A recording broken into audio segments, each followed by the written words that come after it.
Sir आज जमीयत उलमा इस्लाम फ़े ने जमीयत उलमा इस्लाम फ़े ने मुखालफत की है ओपन बैलेट के ज़रिए इलेक्शन कराने की, क्या कहेंगे? इसमें तो शेर ही याद आता है कि है कवाकिब कुछ नज़र आते हैं कुछ, देते हैं धोखा बाजीगर खुला। धांधली का शोर करने वाले जब शफाफियत की बात होती है तो उसकी मुखालफत करते हैं। वो कहते हैं कि शफाफियत ही ना हो।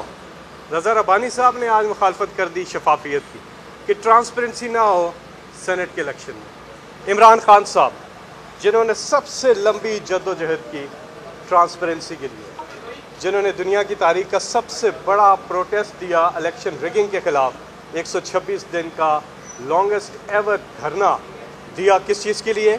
कि इलेक्शन का सिस्टम ठीक हो, शफाफियत हो, पैसे का इस्तेमाल ना हो, रिगिंग ना हो, धांधली ना हो। इस चीज़ के लिए 4 हलके इमरान खान साहब ने आइडेंटिफाई किए थे कि 4 हलके खोल दें ताकि आगे से सिस्टम ठीक हो। और जब 4 हलके खुले तो चारों में धांधली निकल आई। तो इमरान खान का मौक़िफ़ दुरुस्त साबित हुआ। दुनिया क्रिकेट के अंदर, इंटरनेशनल क्रिकेट के अंदर पहली दफ़ा न्यूट्रल अंपायर ये इमरान खान साहब लेकर के आए कि धांधली ना हो, शफाफियत हो।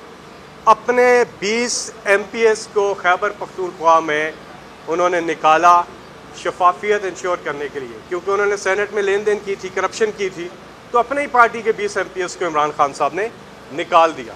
और अब पूरी हुकूमत की हमारी ये कोशिश है पूरी कि इलेक्शन के ये जो लेन देन का मामला होता है, हॉर्स ट्रेडिंग होती है, पैसे चलते हैं, ब्रीफ केस चलते हैं, वोटों को ख़रीदा जाता है, आपके नुमाइंदे होते नहीं हैं पार्लियामेंट में, सूबाई असम्बलियों में मेंबर्स होते नहीं हैं, लेकिन फिर भी आप इलेक्शन जीत जाते हैं क्योंकि आप ज़मीरों का सौदागर हैं, आप ख़रीदते हैं ज़मीरों को, पैसे देते हैं और पैसे से आप वोट लेते हैं। तो इस सारे धंधे को, ये करप्शन है, ये रिश्वत है, ये ब्राइबरी है, इससे इस्लाम मना करता है, इससे कुरान मना करता है। लेकिन हम ये करने के लिए हमने ये दुकानें जो हैं ये खुली छोड़ी हुई थी। और इमरान खान साहब ने पहले कहा था कि वो ये लेकर के आएंगे कि इलेक्शन, जो सेनेट का इलेक्शन है जिस पे अरबों रुपए चलते हैं रिश्वत के अंदर, उसको रोका जाए और ओपन बैलेटिंग हो। और COD जो इन्होंने साइन किया था पीपल्स पार्टी ने और PML ने, चार्टर ऑफ डेमोक्रेसी जो साइन किया था, उसके अंदर भी इन्होंने लिखा था कि ना सिर्फ ओपन बैलेटिंग हो बल्कि आइडेंटिफाइबल वोट हो। और आज वो उससे पीछे हट रहे हैं क्योंकि उन्हें पता है कि वो बग़ैर पैसे के इस्तेमाल के, बग़ैर धांधली किए, बग़ैर रिश्वत दिए वो इलेक्शन जीत ही नहीं सकते। इसलिए वो इसकी मुखालफत कर रहे हैं। लेकिन एक पूरी चीज़ को हम एक ही शेर से सम अप करेंगे कि हैं कवाकिब कुछ, नज़र आते हैं कुछ, देते हैं धोखा ये बाजीगर खुला।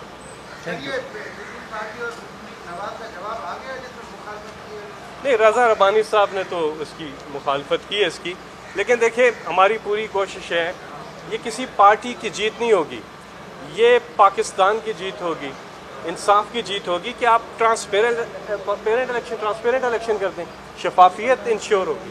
तो शफाफियत इंश्योर करने के लिए पूरी एफर्ट होगी। सर ये इलेक्टेबल रखना तो हर एक का हक नहीं है, इलेक्टेबल ही होते हैं ना। ये ओपन बैलेटिंग जो होती है, ओपन वोट जो पड़ता है, वो भी तो इलेक्ट ही होते हैं ना। लेकिन जो प्रोसीजर है उसका ट्रांसपेरेंट होना ज़रूरी है। आप मुझे बताएं ना कि क्या सेनेट के इलेक्शन में जो सूबाई असम्बलियों में सेनेट की वोटिंग होती है उसमें क्या पैसा नहीं चलता? पैसा चलता है, उसमें रिश्वत चलती है। उसको रोकने के लिए हमने ये सारी एफर्ट। फैसल भाई वोट में शफाफियत लाने के लिए किरदार अदा कर रहे हैं। जो टिकट बिकते हैं करोड़ों रुपए के, उसमें कैसे शफाफियत लाई जाए? हर जगह पे शफाफियत लाने के लिए काम करना होगा, इंश्योर करना होगा। सिर्फ इलेक्शन ही नहीं, बाकी जगहों पे भी शफाफियत लाने के लिए पूरी कौम को अब करप्शन के ख़िलाफ़ इकट्ठा होना होगा। हर सतह से, हर जगह से करप्शन को ख़त्म करना होगा। इन्होंने करप्शन को आम कर दिया, इन्होंने ऐसे कर दिया कि लोग करप्शन को गलत समझना ही उन्होंने छोड़ दिया। ये नवाज शरीफ आसिफ जरदारी की वजह से माशरा तबाह हो गया। इसको ठीक करना बहुत ज़रूरी है, ना सिर्फ इलेक्शन के अंदर, ना सिर्फ सेनेट के अंदर, हर जगह आपको करप्शन, रिश्वत, चोरी और पैसे की लेन देन, गलत काम, पैसे लेके ज़मीरों के सौदे करना, ये चीज़ें हर जगह पे आपको इसको ख़त्म हो, पूरी कौम को इस पर सर, इकट्ठा होना होगा, इस यकजा दफ़ा होना होगा। पीटीआई की टिकट की कीमत ज़्यादा लग रही है, तो कैसे रोकेंगे आप? हम तो हर लेवल पे देखें, इमरान खान साहब ने एक इंडियन बैट्समैन को आउट किया, अंपायर ने आउट दिया, वो जा रहा है सारे जाते हुए कि मैं आउट नहीं हूँ। इमरान खान ने कहा फिर बारी कर ले, वो दोबारा आया, उसे दोबारा आउट कर दिया। इधर इलेक्शन में हमने इनको कहा कि बताएं किधर धांधली हुई है। बड़े अली अमीन गंडापुर ने मौलाना फजल रहमान को तो ऑफ़र भी दे दी कि मैं अपनी मिनिस्ट्री भी छोड़ता हूँ, अपनी सीट भी छोड़ता हूँ, मैं दोबारा इलेक्शन लड़ता हूँ, आप दोबारा मैदान में आ जाए। तो वो पीछे हट गए। एक जगह एक फोरम इन्होंने नहीं आजमाया, ये ना इलेक्शन ट्रिब्यूनल में गए, ना किसी कोर्ट में गए, ना पार्लियामेंट के अंदर गए। हमने जब धांधली के ख़िलाफ़ धरना दिया था, आवाज़ उठाई थी, तो हमने सारे फोरम एग्जॉस्ट कर लिए थे। हम इलेक्शन ट्रिब्यूनल में गए, इलेक्शन कमीशन में गए, हम अदालतों में गए, हमने पार्लियामेंट के अंदर आवाज़ उठाई। हमें जहाँ से कहीं से भी जब इंसाफ नहीं मिला, तो तब हमने फिर एक भरपूर प्रोटेस्ट की, और फिर जाके उस प्रोटेस्ट में जाके एक जुडिशल कमीशन बनी, जिन्होंने इन्वेस्टिगेट किया पूरे इलेक्शन को, और फाइंडिंग्स आई बहुत ज़्यादा, और फिर आगे से इलेक्शन का सिस्टम ठीक हुआ। यही हमारी पूरी कोशिश है कि सेनेट पोल्स के अंदर भी हम शफाफियत को इंश्योर करें। बहुत बहुत शुक्रिया। Thank you.